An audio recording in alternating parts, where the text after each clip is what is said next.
Hey, and welcome to NUFC Talk. Thank you very much for downloading, subscribing if you're on YouTube, if you're on Spotify, if you're catching us on Instagram or TikTok. Hi and welcome. And yeah, Google Pods also, and Apple Pods maybe soon, I don't know. If not, Anchor FM. Like, put us in, we'll come up on all weird places, trust us. Not just the podcast that. Sorry? Not just the podcast that. No, yeah. We're finding all kind of weird places. Yeah, no.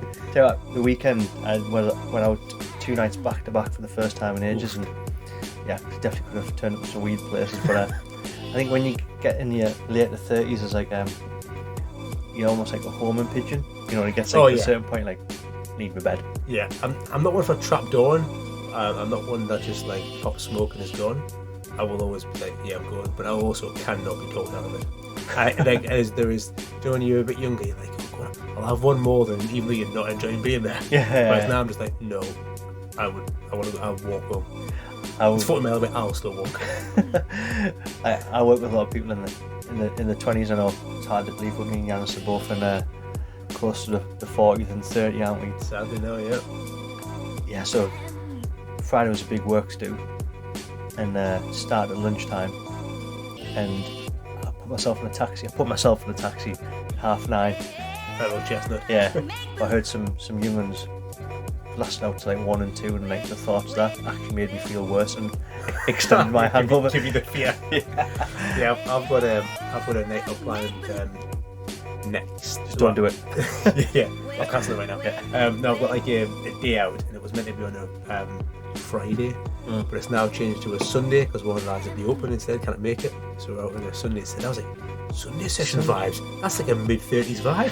That's all about me. That I'm willing for a Monday off work and a Sunday session. Yeah, that's bad. It's a bit of me. It's a bit of me. One guy was like, "Should we do Sunday lunch?" I was like, "Let's do Sunday lunch with some pints of Belhaven Best." Yeah, setting yourself up for an afternoon. Something on your stomach, you're grand. That's it. Anyway, before we put all the young ones off this pod, some proper pipe talk and flat caps, we're going to do a little bit different this pod. We originally started on a different podcast, which is a full Premier League one, which I know some of our followers have followed us from, so thank you. But we did a podcast for over a year called the Dad FC pod, and covered all Premier League games, and we also happened to do a live recording on the greatest day of Newcastle United when we became the richest club in the world.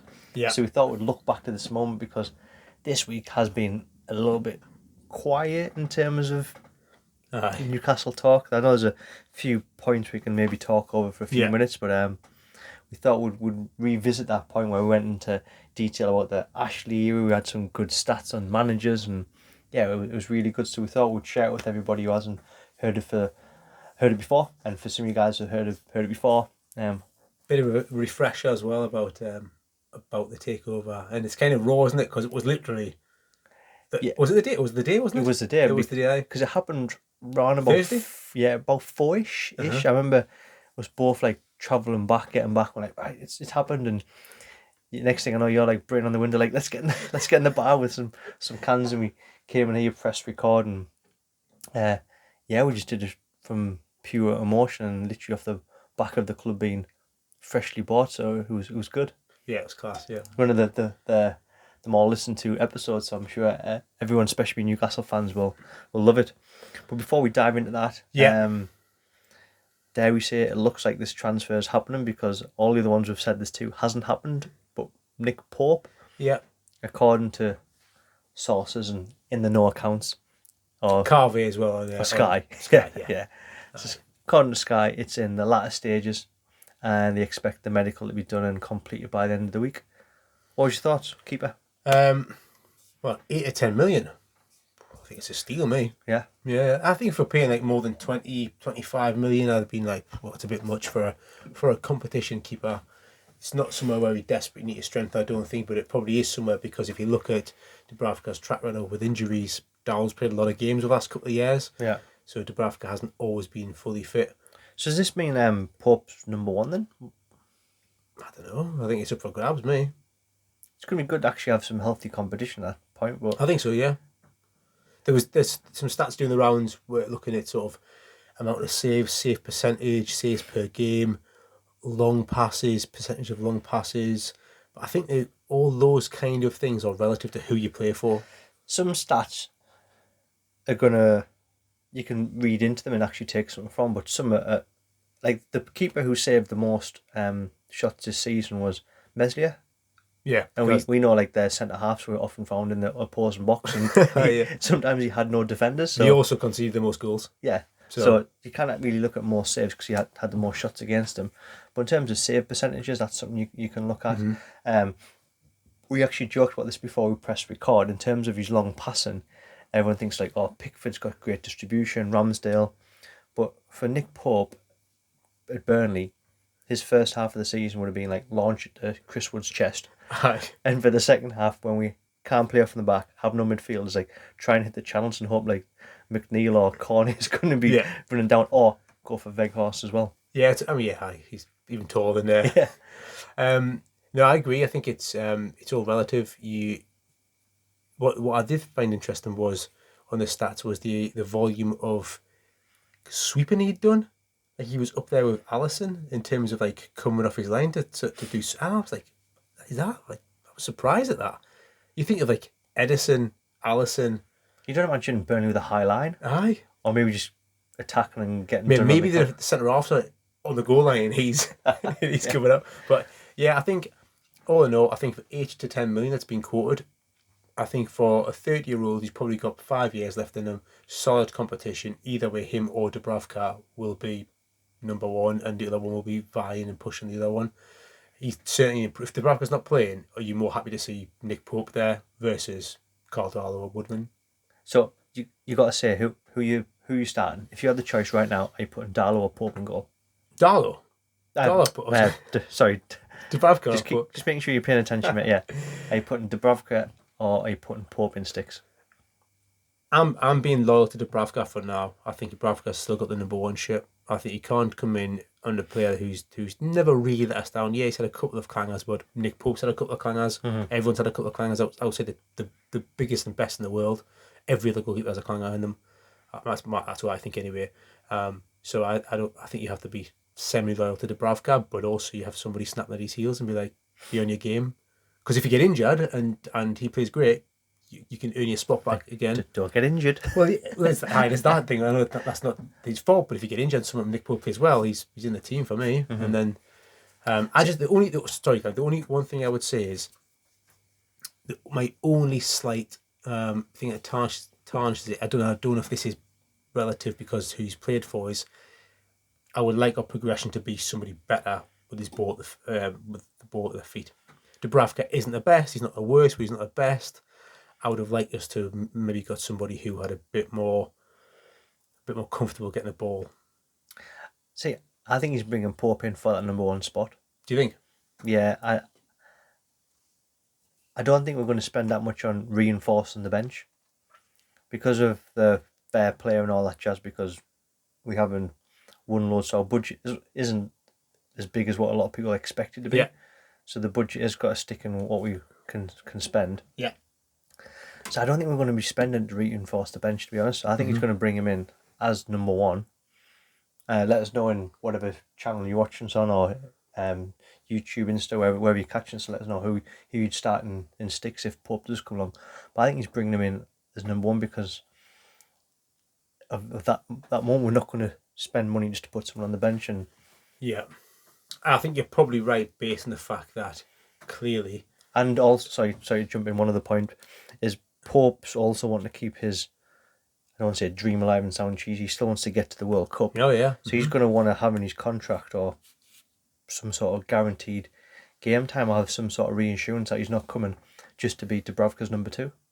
No, I agree with you on that, and I think there's two sides to that question. So initially you asked me what would I do. I would still vote with Dubravka first of all because I think squad harmony is important. Okay. But I think I agree with everything you're saying there. There's clearly something that Eddie Howe doesn't quite think Dubravka's up to it because no smoke without fire. The Henderson stuff was all done apparently until Dan Ashworth came in. Yeah. Now the Nick Pope deal's being done. Maybe is that, I don't know if that. Would you have Pope or Henderson if you had the choice? I think I'd have Henderson because he's got I've said it before, he's got a high glass ceiling, he's 25, he's got And yeah, that's what I think. Plus, I think, yeah, that's what Pope. I'm not absolutely delighted with Nick Pope because he's a vast improvement on Dubravka. I don't think he's a huge improvement. I think I think they're much for much. I think they're both really good shot stoppers. I think they both got a clanger in them. I think neither of them is particularly amazing with their feet, but neither of them is awful. Mm-hmm. Do you know what I mean? But is it an opportunist buy of 8 to 10 million for a guy at 30 into his prime years with Premier League experience?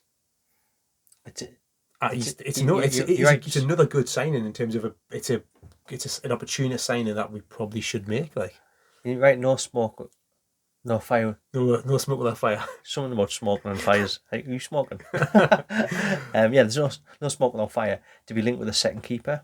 That's why I think is Eddie thinking there's something not quite right with, or does he look at Darlow and think you're absolute garbage? Woodman, you're not good enough. Gillespie, you're definitely not good enough. Yeah. We just need somebody who's going to give. Hasn't Woodman just joined Preston on a permanent deal? Is it permanent? I didn't read the whole article. Is it permanent? I saw him signing. Well, you do usually sign when you go for loan. But I don't know. Maybe somebody will shout at us for not knowing that. You can let us know if you're in the know. Then maybe read the account or read as we always say, we want to know. Yeah. What do you want to know account? What do you think? Do you think it's a good signing for 8 to 10 million? Because you've got to put all into context. We're paying under 10 million for him. Yeah, if it's 25, 20ish, I don't think we need to spend that much. But for 8 to 10, bring him in as number one. I think he's a slight improvement on Dubravka. You do you? Yeah, I think he is a slight improvement, and I would only spend the money on people that's going to improve the starting 11. Is it to take us to way higher levels than Dubravka? No, but he's an improvement. And one thing which we've mentioned on our Twitter account is like, should we be getting nervous? We're getting in this a little bit more deeper than we thought now, aren't we? Which is good. Should we be getting a little bit nervous about signings because other clubs are starting to make 2 and 3? Villa, they did their business really early. Yeah, they're really strong, don't they? And Newcastle don't seem to be getting stuff over the line. And our chairman and like for people who have been linked with the club have said patience is a virtue and bear with it. So that's what gives me confidence as the plan. Yeah, well, so if they're going to bring Pope in for that 8 to 10, I think they've already got this other money spent, you know. Yeah, of course, yeah. I mean, if that Carvey on Sky Sports, when he's talking about Nick Pope, he said obviously 8 to 10 million, looks like it's going to be finalised this week, medical expected this week, and Newcastle are still confident or still hopeful of Ekitike and Botman. I think they'll both still happen, you know. I think I was thinking Ekitike would happen a week ago. Now I'm thinking Botman will happen with Ekitike, but I don't know.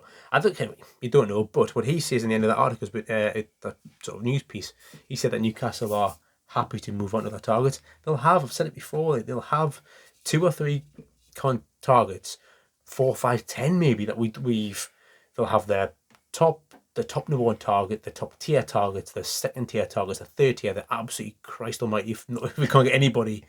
We really have to buy this guy target. Yeah, take his brambles boots back on like that. But they'll have those tiers and a bunch of all these accounts I claim to know, and even the journalists I claim to know won't be privy to all that, because I think the club's going to do business quieter and smarter than it did around the Trippier stuff, like when it was like basically it was just like Unai Emery, where it was like Christ, he thought he was done. You know what I mean? And it was terrible because it looked terrible, didn't it? And we were getting hammered off like Talk Sport for being like, these guys can't run a football club, but I think they're clever, and I think with Dan Ashworth as well, there will be a list of targets. So you think they'll both go through? All 3. My gut says all 3 is going to happen. It'll be a solid start. That replacement striker who's going to complement Wilson and challenge him. Centre half is going to walk in the first team. Pope is going to challenge and target. Yeah, if you get someone to play wide right after that, you're going into the squad with 4, 5 new starters in your starting lineup. Yeah, I'd be looking for someone to play out wide on right, and then still another centre mid. I'd love for another marquee centre mid player. And I think if I had a wish list where I was putting together a full wish list, I would want another centre midfielder. But I do think that is the place we need to strengthen last. That's my even though I like centre mid is like my bread and butter of a football club. I think it needs everything to a team. But when you're talking about Bruno, Joelinton, Shelby probably is your starting three, Ben, Willock, and Longstaff. I just think we would need to strengthen centre off. Definitely, we need to strengthen it out wide so we don't have to off a cliff drop to sort of hammer on. What's exciting is you think of 2 seasons ahead or 3 seasons ahead, and you see the likes of Sterling's in talk with Chelsea for 35 million, and you think like we could afford that at the drop of a hat. Now the only reason we can't is because he's obviously wanting to stay at top 4 Champions League football. Yeah, we can't offer that. So Gabriel Jesus is another one. Sorry, Gabriel Jesus. Yeah, so Jesus is another one. That's exactly what I thought when both those rumours were flying about. About sort of they're up for grabs. I was just thinking like, imagine those 2 years down the line that we are snapping them straight up, like, or at least we would be, if it works for us, we'd be in the mix for them. Yeah, it's mad, that, isn't it? Yeah, I think we're a couple of seasons behind getting like Sterling. I can't believe find some fans like now wouldn't touch him. Wouldn't touch a guy that's just smashing like 15 goals plus every season. Like, yeah, he's in the 100-goal club for in the Premier League as a winger. What is it, 11 or something? 12-year-old. And then the fact that he's a regular for England and consistent for England as well. Since he got that monkey off his back in terms of he's not scoring for England. Remember, he hadn't scored for years. Like 2 years on he hadn't scored for England or something like that. Since he got that off his back, he's never let England down. Like, anyway. Yeah. So apart from that, there's not much happening. Yeah, it was like 20 minutes of chat. So yeah, we're going to drop into what some would say the greatest day in Newcastle's history as we broke out of the Ashley era, as we look back to #Cans, the day when Newcastle United and we got our club back.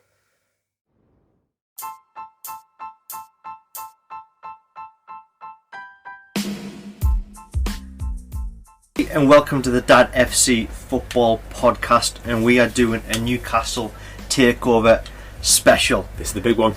This is the one you've all been waiting for. We're going to be dropping into your podcast feed some special episodes over the next coming weeks and months, just to get a bit of variety going in, and we're going to be starting off with a place close to our very hearts. Yeah. Which is Newcastle United. Giannis has been taken over. Yeah, glorious. Absolutely brilliant news. I guess we'll get into sort of feelings afterwards, but yeah, I'm delighted to be sitting down and talking about this. Okay, so grab a beer, #Cans as we talk Newcastle Takeover.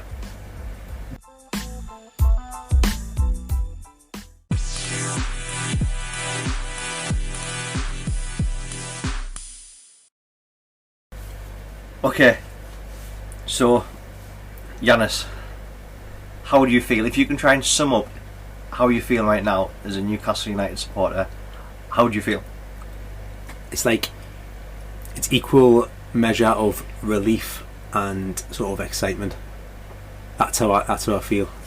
So I feel like genuine, just happy to get the club back. That's kind of how I feel. Like, it does feel like you haven't been able to enjoy it as your own club for so long. So for anyone who has downloaded this episode, it's the first one you've ever got from the Dad FC Football Podcast. Me and Giannis are lifelong Newcastle supporters, and over every episode we've talked about how disappointing it's been. Yeah. And it's like what you said there, the relief. It's like a weight off your shoulders. Feels like it's a fresh start again.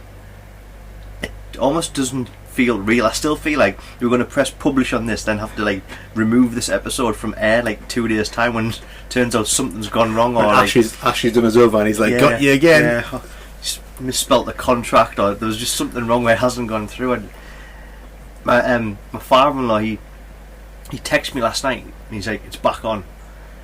Because there'd been whispers the day before, hadn't it? Kind of cropped up on the Tuesday. We normally record our episodes on a Monday. It cropped up around on a Tuesday, some whispers going on. And I was one of the fools that was all in last time, like, we're going to be the richest club in the world. Yeah. And then he texted me last night saying, it's happening.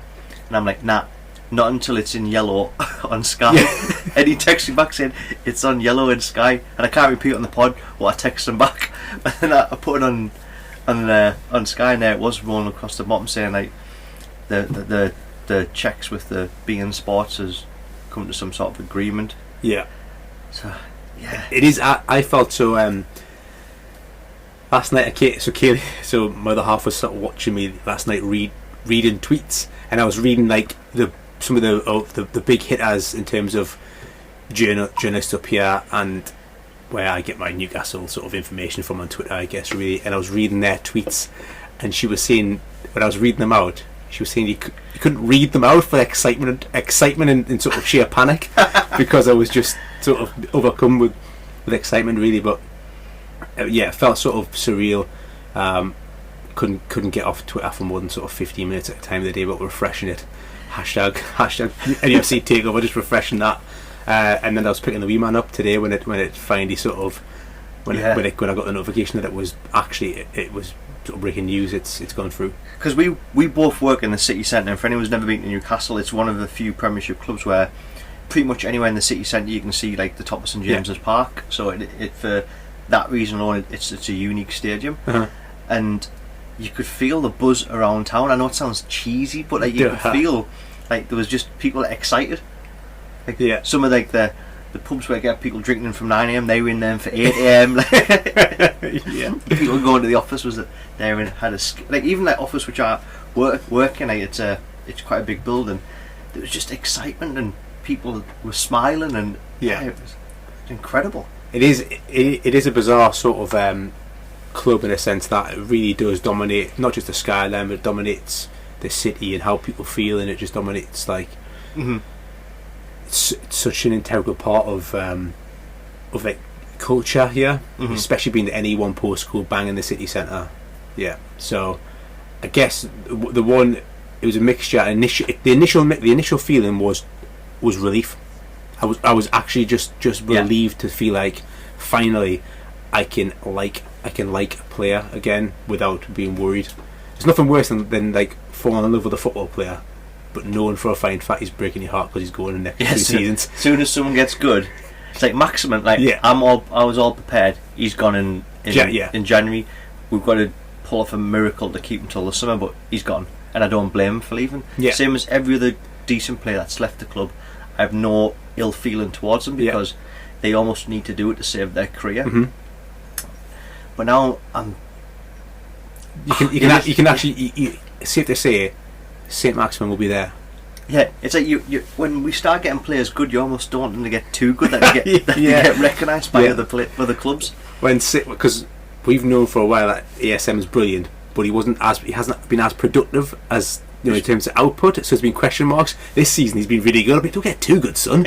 You'll be off in January. It's almost a good thing that he picks up injuries, so people couldn't see him regularly enough. See, was Callum Wilson glad? It's a blessing in disguise that Callum Wilson misses 10 games a season because nobody else will buy him. But I guess so. For people that don't understand, it's probably good to put some context in why it's been such a desperate situation as Newcastle fans. Why we've wanted Ashley got, and that's where I guess the relief comes from. Is that the excitement comes from who's bought us, but more importantly is that who doesn't own us anymore. That's the big thing. So Mike Ashley's been there 14 years. I think you've got the points. Yeah. So Ashley took over the club 14 years ago, and Sam Allardyce was manager number 1, and this is going back 2007, and we were lingering mid-table. Bear in mind, he took us over when we had a decent side. It's almost scary. I don't want to keep saying that we're a decent side because I think people just think we're jumping on like they were a big club, but we were doing well. We were pushing for the top 6, weren't we? So we were lingering mid-table. Sam got the chop, Sam Allardyce, and then Kevin Keegan came in for his second reign, and this is 2008, and everybody was absolutely ecstatic because Keegan was back. Obviously, he had the entertainers through the 90s. And for us who can remember like watching Newcastle in the 90s, I remember us throwing away that 12-point lead and Canthouse goals and James's and stuff. But anyway, that was still entertaining to watch because we were pushing for something. That time we beat Barcelona in the Champions League. All the nights were incredible. Selling Annie Cool, then buying Alan Shearer. And then Keegan's come back. Everyone's thinking, right, the entertainers are returning, and then the appointment of Dennis Wise, Jan. So they bring Dennis Wise in as director of football, or certainly above. I think that's his title. Then he starts overseeing transfers, which I think was against what initially when they employed Kevin Keegan, because that's what he is. He's employed by the club. They employed him with the understand that he would have say over transfers, and I think it was a few things. They definitely signed a player called Cisco, who when Kevin Keegan sort of asked like, who is this guy, Dennis Wise reportedly said, look him up on YouTube. That's it. If you're listening to this pod asking who is Cisco, don't worry, because every fan did, and the manager did as well. Yeah, so no one knew who he was, and then everyone's research was the same as Kevin Keegan's, like going on YouTube. Yeah, so there was that, and then there was the sale of James Milner, where Keegan wanted to keep Milner, just the kind of player he was obviously. He's still going now, isn't he? Yeah, he's still doing all right now. He's looking a bit leggy these days. Like, I feel forward to expose that, but yeah. So the sale of him, he didn't want him to be sold, and Milner went, I think, to Villa Park for like around 12 million. Yeah. Then obviously went to City, then and beyond that. So those two things. So then Keegan walked, and then he actually took Ashley to court, didn't he? And won his case and got a payout. So, but yeah, then obviously from Keegan. But that's where the first, and for a lot of people who aren't Newcastle fans might not understand where this long, I don't want to say hatred, but like this. Yeah, I hate him. Okay, this long hatred between the fans and the chairman came. Bear in mind, he'd only been in the club for a year. Yeah. So in 2008, 2009, this is when the first protests came out, like the Cockney Mafia and Get Out of Our Club and all the other. And the Cockney Mafia was obviously Dennis Wise. It was Ashley, and it was Derek Mbai, who they brought in, who was like a director of something or other. Yeah, he was another one, and then obviously Charnley, they brought him after Lambais, I believe. Mm-hmm. So that was the first protest in 08, 09. Yeah, just to give you some context of how long this has been going on for.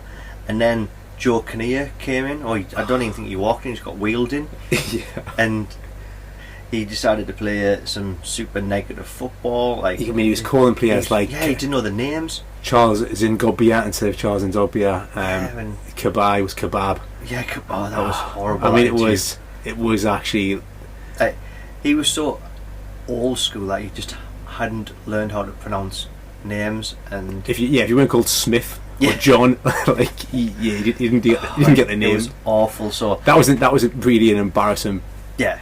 So that got off to a terrible start, as you can imagine, as you doesn't know the players. So he took us down into relegation battle. Shearer came in and I think he caught a lot of people off guard because I think Ashley did it to try and there's a PR stunt to try and win people back over. Yeah. And lo and behold, Shearer got 8 games to save the club, and it didn't happen. We got relegated at Villa Park, and that's when I suppose the hatred started between the Villa fans and Newcastle, wasn't it? Yeah. Fairly unfair, I think, but yeah. They deflected Damien Duff goal, wasn't it? Or came off Damien Duff. We got beat 1-0. And then obviously Chris Hughton stepped into the role. Hughton, got promoted, played some really good stuff. Like, we really bossed the championship. I mean, we had a side that was far better than the championship we've probably seen before, really. And we walked the league. That was actually such an exciting. I mean, Andy Carroll was there scoring goals. It was such an exciting. It was actually nice to actually win something, even though it was a championship. So, and then obviously he gets up to 11th in the league the next season. 11th in the league. We're 11th. We've played 16 games, 19 points. So more than a point a game. You're well on track to survive. Yeah, easy. And then from nowhere, Chris Hughton gets sacked. Yeah, bizarre. And I remember at the time, a lot of people were saying, "Is Mike Ashley just like trying to poke fun at the Newcastle fans? We've got a manager that he actually likes. I didn't mean for that to happen. We're doing all right, and out of the blue, I'll just sack him and bring in Alan Pardew." Yeah. And he got an 8-year contract. So he got an 8-year contract the year after we went on the next season to qualify for the Europa League. Yes, sorry, you're right, correct. But that was more to do with the fact that we recruited really, really well that period. So if you remember, we recruited sort of Kabai, Tiote, Ben Arthur, we had Demba Bar. Sissoko had been a few years later, or at least a year later. He wasn't quite in there, but I think Debussy would have been that era, or maybe he was the season after as well. So we got to 5th in the league, and then give him an 8-year contract, and then sign nobody next season. So we went playing Europa League football twice with the same squad. So we were obviously really thin on the ground. And then, Pardew then left, didn't he, to go to Palace. Yeah, so we had Pardew for a few seasons. Yeah.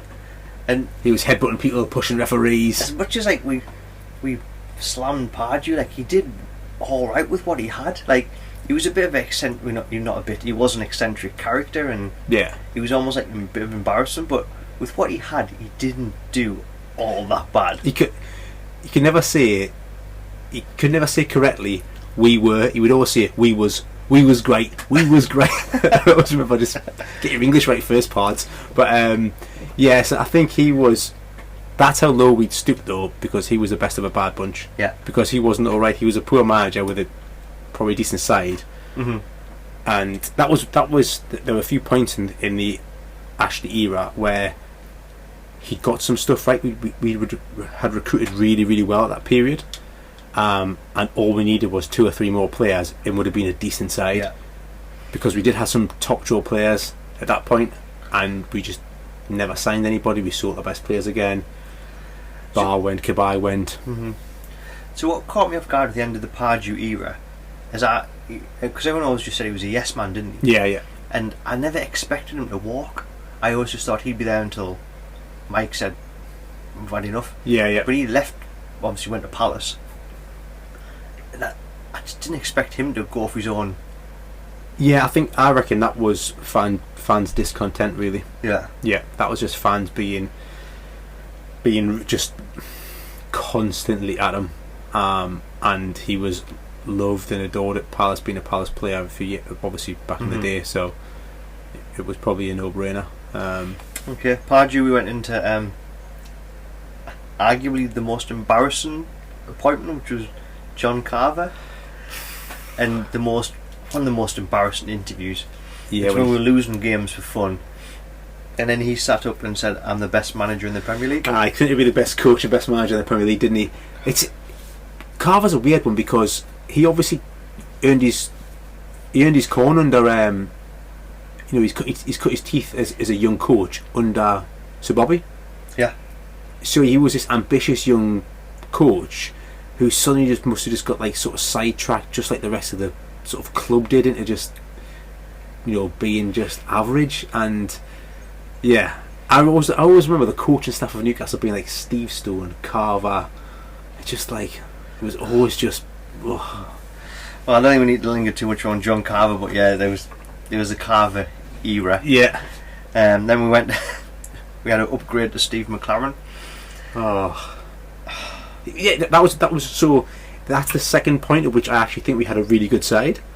That was when we had Wijnaldum, Sissoko, we had Remy on loan, we had Debussy, we had some. That was a time in which we had some like decent players. He just couldn't get us. I mean, we weren't shocking under McLaren. We just could never get a result. Because McLaren had just come from FC 20. I read won the league back to back, hadn't he? Where he spoke his Dutch accent. Yeah, he had his Dutch accent but spoke English. Right. But I don't know. For some reason, he just forgot how to manage football teams. I think McLaren is a very good coach. He's been a good number 2. Because he was number 2 to Fergie. For a long time. Yeah, I think he's been a good number 2. I think he's probably a really good footballing coach. I don't think he's a particularly good footballing manager. Maybe not a great tactician. He can probably get players to be better, but tactic-wise, he can't set up to win games of football.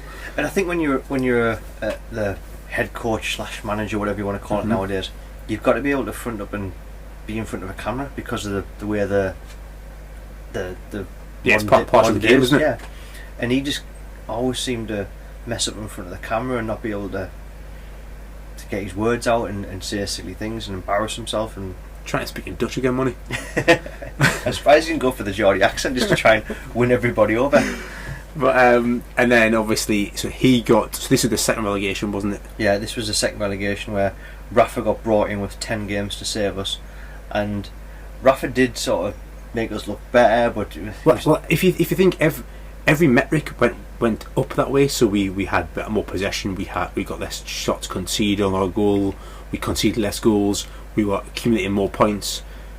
We didn't give him. If we had maybe 5 more games, we'd have survived. I'm confident of that. We just didn't give him enough time. Yeah. Everything went up football wise, and then obviously we won the championship under Rafa. That's one thing actually did do well, is he backed us both times we went the championship. He spent money. That's because he knew how valuable it was. Yeah, right. So as long as I don't say, I disagree. I don't think he did well. He's just a businessman, and he knows I need these back in the Premiership. Yeah, because he wants it. It's a cash cow. Yeah, so he obviously brought in like Matt Ritchie and Dwight Gale, Daryl Murphy. That strike, remember him? That's the name I was trying. I was like, who was that striker? That he was solid for us, by the way. He got for pennies off Ipswich, I think. Yeah. Really did a job. Scored some big goals. So yeah, that was in actual fact.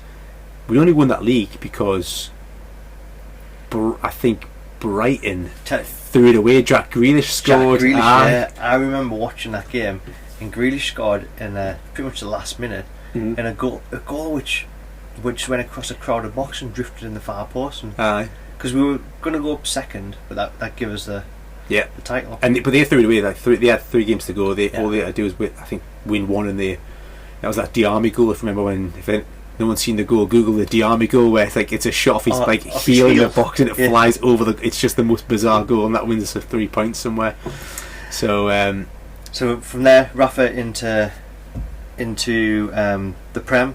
Yeah, and then he obviously, I guess the main thing about Benitez is he doesn't get backed in any way, shape or form. Yeah, and Benitez is a solid manager, good reputation. He's not sticking around for long, and you can't blame the guy, to be honest. And then replaced by Steve Bruce, and this has arguably been the most frustrating point, because not only has Bruce been a poor manager, but he's probably had a decent side.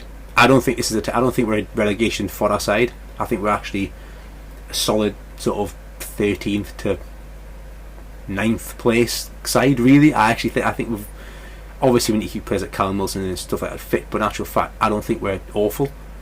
We're just badly managed, and everyone has seemed to regress under him. And not only that, he's also had shots at the fans multiple times. He's said that we were in a mass hysteria because of how the form is. He's dug players out he shouldn't have. He's said things just such as, roll up your sleeves. Yeah. We'll dust ourselves off again. The amount of dust we've brushed ourselves. Yeah. We're the cleanest team because we have no dust on us, because Steve's brushing it off every day. Yeah, sleeves are right up. But even like to this week, or last week, sorry, there was a interview where they were just post match, and it was one of the local papers had asked him a question about the type of football. He goes, "That's typical of a newspaper, like asking that question." I'm like, God, and it's what we want to know. It's what the fans want to know. I've mentioned on this pod 2 or 3 times, I don't dislike Steve Bruce. I remember watching him back in the Man United days, where him and Pallister were like the centre halves, and they were the defenders everybody wanted, and header in, balls in from halfway line. That season he scored like 18 goals from centre half, like ridiculous. So I like Bruce as a player. I've never rated him as a manager for all the other teams he's been at. He was a good manager to maybe get out of the Championship, because he's done that a few times, but he's just not Premiership quality. No, definitely not. So anyone who's listening to this who's not a Newcastle fan, like, this is me not just digging him because I'm a Toon fan. Like, I like him as a person. He's just not good enough to manage any Premiership team. His tactics, playing people out of position, the way he deals with negative situations, like reaming the local papers out, the fans out, that is not going to help any situation. Yeah, and that's the only point where I'd say is that's when I've started to sort of dislike him a bit as a bloke as well. Is like him digging out his sort of, obviously, the local papers, him digging out the fans, him claiming the fans don't really know what they're talking about, this mass hysteria when we're playing awful football. Anyway, so we don't want to beat the bush too much, but I guess that's sort of 20 minutes of why, if people don't realise why we've needed it. And also there's a few other things to point out. One is our net spend has been around £10 million per season over the 14 years of Ashley. Yeah, I saw that. It's 120 million over 14 years. So it's less than 10 million, yeah. Less than 10. But you think about that is absolutely ridiculous for a team in the Premiership. Yeah, considering you must get a couple hundred million every season just off being there. So you're still here. Here's 200 million. Like that. So the net spend over 14 years is 120 million. Yeah. There's like 3 transfer windows we hadn't bought a player. Yeah. And they were all after successful season before, which is probably the most frustrating thing, is when you have players like Kabai and Barr and Cisse and Pomp and like Tiote, and just go and spend off 30-40 million and make us a good side instead of a half decent one. But anyway, so that just showed it was a business model. It was a cash cow. As long as it was in the Premiership, if you drop down to the Championship, you get the parachute payments. As long as you jump back up in the first year, no stress. And the one last thing I would say is also the Sports Direct stuff. Yes, you changed the name to the Sports Direct Arena at St James's Park. You also Sports Direct is like abhorrently plastered all over the famous stadium. Yeah, it's the corridors, it's just the everywhere. Toilets, like you can't walk into the ground without seeing the red and blue colours of Sports Direct. Everyone's got to drink cups of tea out of 3-pint mugs these days in the club because it's all they sell. But Jan, that time is behind us. We don't have to complain about the Ashley regime anymore from this moment on Thursday the 7th of October. It's a great day. We never have to... I said to Ange, I was like, Ange, remember this day. We're going to tell Jack about this. We're going to tell my son about this. He's going to grow up knowing Newcastle as hopefully a competitive team. Yeah. And the reason why I want to say a competitive team, going off what Amanda Staveley has just said there, so she's the new director of Newcastle, and the interview she's just done. I'm not going to go into the full 8 minutes of it, but the short version is she wants the team to be competing and winning the Premier League. Yeah, she actually winning the Premier League within 5 to 10 years. Brilliant. That's music to any football fans' ears, because if you're going to compete at the Prem, you're going to have some serious investment in the players. That's cans opening in the background. We're celebrating. That's the stadium getting better because it needs a lick of paint. The stadium's looking grubby. That's major investment in players on the pitch. That is the youth setup, the scouting system which is going to be going out. The training ground. A couple of the reporters who were there were saying the training ground's levels of low Championship / League One teams. Yeah, that's an embarrassment. I knew it was bad, but I didn't think it was that bad. Well, do you not remember? I don't know if you remember the last season, was it? Maybe the season before, where we had players taking ice baths as part of the recovery in children's sort of paddling pools on wheelie bins. So you got a Premier League club, and the guys are jumping in wheelie bins, or they're jumping in kids paddling pools full of ice to have their ice buckets. Then you got like Man City players and like cryogen sort of like minus whatever to it's just so that is like facilities certainly. I think lick of paint is you're being kind to Ashley's era in terms of the stadium. It looks really really tired. That they took some TVs off the concourse, and like the brackets are still hanging up, the wires are still kicking about and stuff. It's just it's really tired. So it's exciting, and the relief side is just getting rid of that era of Ashley and actually being able to spend what we earn as a club, which is exciting. And then, which again, it was as you say, investing in the stadium, the training ground, like the youth squad, and not having to sell our best youth talent to try and fund bringing in new players to try and keep us afloat in the Premier League. We would never have sold Ivan Toney. We would never have sold Armstrong. Those players would have been kept on our books, loaned out as other Premier League clubs do, instead of having to fund them to get an extra couple of million so we could bring in a half decent right back or something.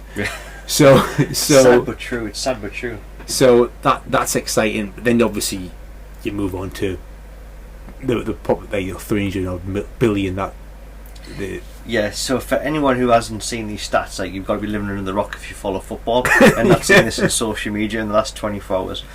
So just to give this some comparison of the group which has just taken over Newcastle, Man City's owner, whatever title you want to give them, is worth 26 billion. 26 billion. They are classed as the richest club in football until today. The group which is taken up in Newcastle is worth 320 billion. I don't even know how. I don't even know if you write that down. I don't even know what it looks like. I just know it's more than all the rest put together. Yeah, it really is. So that's where, and as Newcastle fans, I wasn't pining for that as the takeover. I just really wanted rid of Ashley, but that is the cherry on top of the. Just a takeover. I want rid of him, but now we've got that. I mean, that is just, it starts to make you think like what we can really become as a club. Knowing the backing that they've got, how they've said they're going to invest in the city as well. Yeah. They're already arranging to meet up with the council. So obviously the Rubin brothers, who are will be part owners of the club, they heavily invest in sort of infrastructure in the North East anyway. They've got a huge amount of property that they own across the North East. So it would only benefit them for the sort of the little community to grow, I guess. But yeah, back to sort of who we can buy. Obviously, I'm expecting at least Mbappe, Haaland, Neymar, and Messi all to be signed on the 1st of January. No, I know we slightly differ in this. I think we should go slow and steady. I think we should appoint. I don't think we should go for a massive marquee manager. Personally, I think we should get just somebody who can get us tactically sound and improve players. I've said before, I love Graham Potter. I think we should, if we could sign Graham Potter from Brighton, I would be delighted. And I think we should be signing. We should be plugging some gaps in January. Probably another forward, probably another centre midfielder, and probably left back. Yeah. When you're obviously like Mbappe. I disagree. Like I think we need to go for like even more of a statement manager than maybe a player, because if we're saying this is a long-term project, what's the point of getting in a Graham Potter? Because I think he's a great manager, but he needs another 5 years under his belt and do something. Whereas if you get the big marquee manager, that then brings the players, not necessarily in January, but summer. Like, I think they're going to. They're definitely going to spend some money in January. Yeah, they need to spend money in January. Yeah. And come the summer, that's when they're going to be doing some investment. You'll see like the all the work happening to the ground, and just you're going to see so much happening. Are they going to do that with the Graham Potter in charge? Well, would you then appoint an interim manager? But you're not going to have an interim manager till the end of the season. Would you not? Nah, you want to. I like clubs that have managers there for X amount of years. 8 years, like Alan Pardew. Like a Pardew, like a Pep, like a Klopp.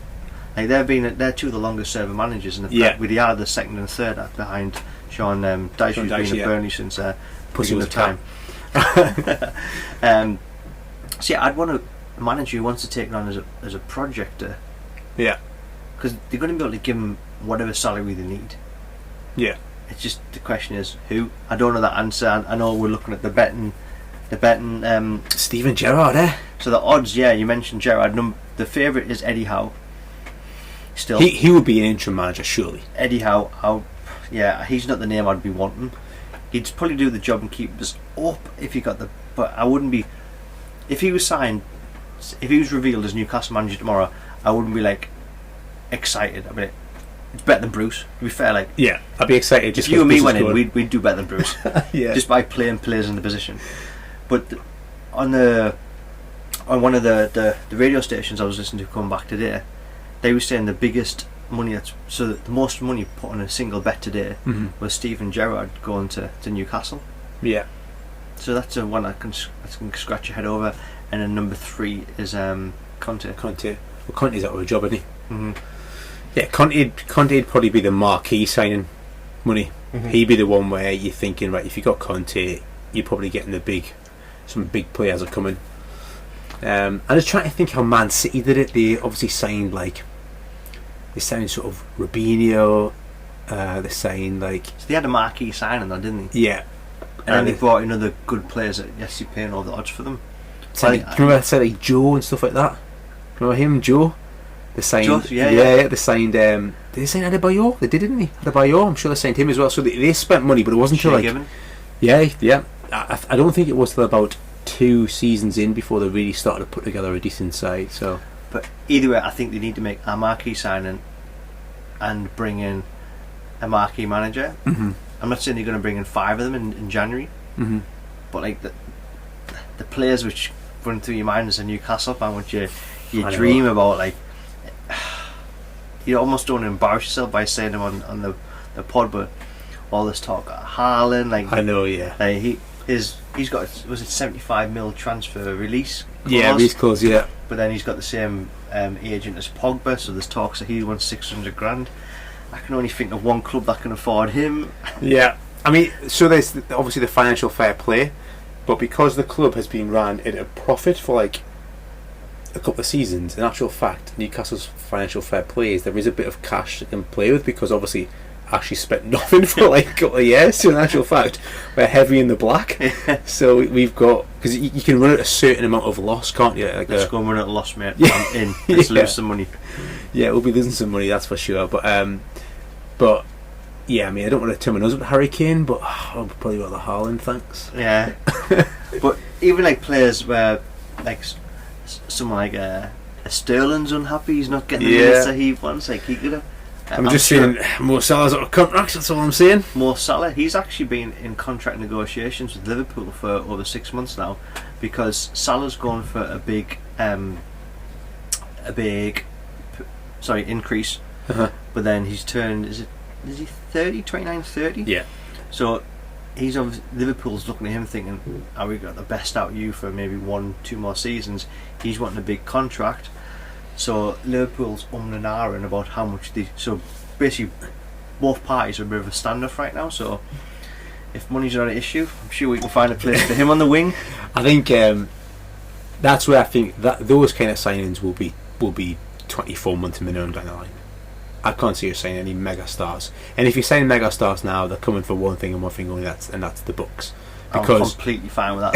Like, we've spent the last 14 years like grovelling and like getting by with loan players and squad players and come on, mate. Remember when we had Hosselu? Who do we have? Hosselu, Atsu, and I can't even remember who else we had up top under Benitez. And he scraped us to a top 10 finish with the Hosselu and Atsu playing. I mean, he's embarrassing some of the teams we've had. But yeah, I think those mega signings will come in the future. I think it's if I was manager, I would accumulate the top talent outside the top 6, 3 or 4 signings. Make sure we stay in the league. I think we need more than 3 or 4 though. What, in January? Yeah. Really? To be certain. We've got. Yeah, to be certain, mate. Like, you get a bunch of injuries. Like, you look at our bench. Like, there's some players on the bench. Like, I generally have to Google to see what position he plays. Ah, yeah, and we're like lifelong Newcastle fans. I'm like, who's this person on the bench? Yeah. And it turns out he like lives around the corner from us or whatever. Like, played for the Red Line last Sunday. Like. So we need more than 3 and 4, mate. If you're gonna make sure that. I think we need a left back, a centre midfield that give us some legs, maybe 2 of them, and a striker, and I think we'll survive. I think we'll survive now anyway. I think there'll be an upturn. We'll change manager, and then suddenly that team will start to play well. One thing that possibly could save us with 3 to 4 is getting that right manager, and that's so critical. Yeah. And I suppose that's maybe where we can bring together the end of this pod on the last point, is with that conversation that the interview with Amanda Stavely after she came in.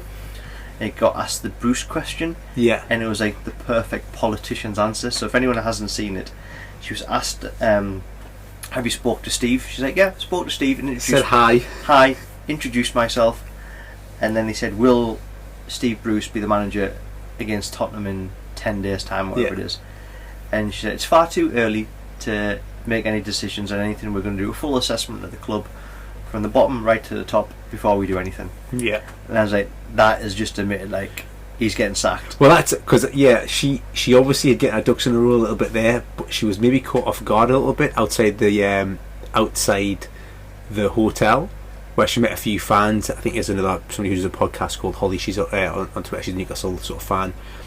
She spoke to her, and Stevie was asked the question then, and she said, "Yes, we're going to talk about managers and players," but she said the word managers and players. So there's only one Steve. There's actually not 4 Steves at Newcastle, but there's only one manager called Steve. So, but if you're going to keep the manager, you just can't say. Yeah, you just say we'll keep the manager. Yeah, absolutely. So he'll be going, and he'll be taking his big bucks payout, and he'll be happy. Yeah, and fair play to him. And Giannis, I'm just really excited to go to St James's Park. Buzzing. I know the first game. So just bear in mind that. So it's Glenn and I, since we sort of got together to do this pod, the first game we've been to see was going to be together. We've been to a football game before. Yeah, the first game we've been together was going to be obviously the Tottenham game. in which our club had had played 7 games in the Premier League, 1-0, had 3 points, and was 19th. So we'd gone there, assuming that we were going to be awful, but it turns out we're going to go.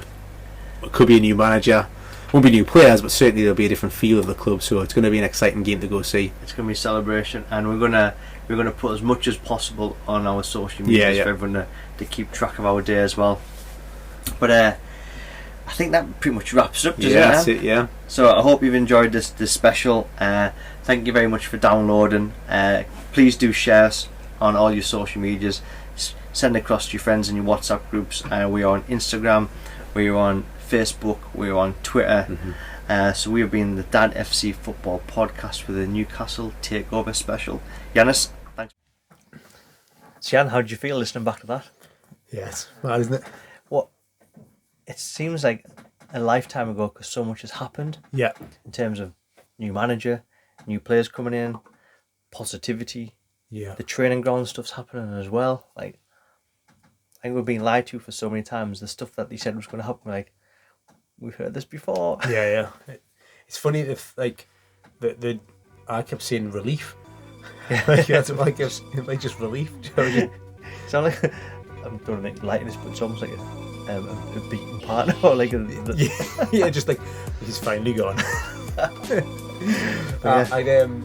I think it's interesting just the crack about not being too open, like not wanting Maxi to get too good, not wanting Callum Wilson to stop getting injured and stuff because he gets to get sold. But now you fall in love with the loan players coming off, buy them. Yeah, that's it. And listening back to when we had Wise and all the managers and God, it was joking here.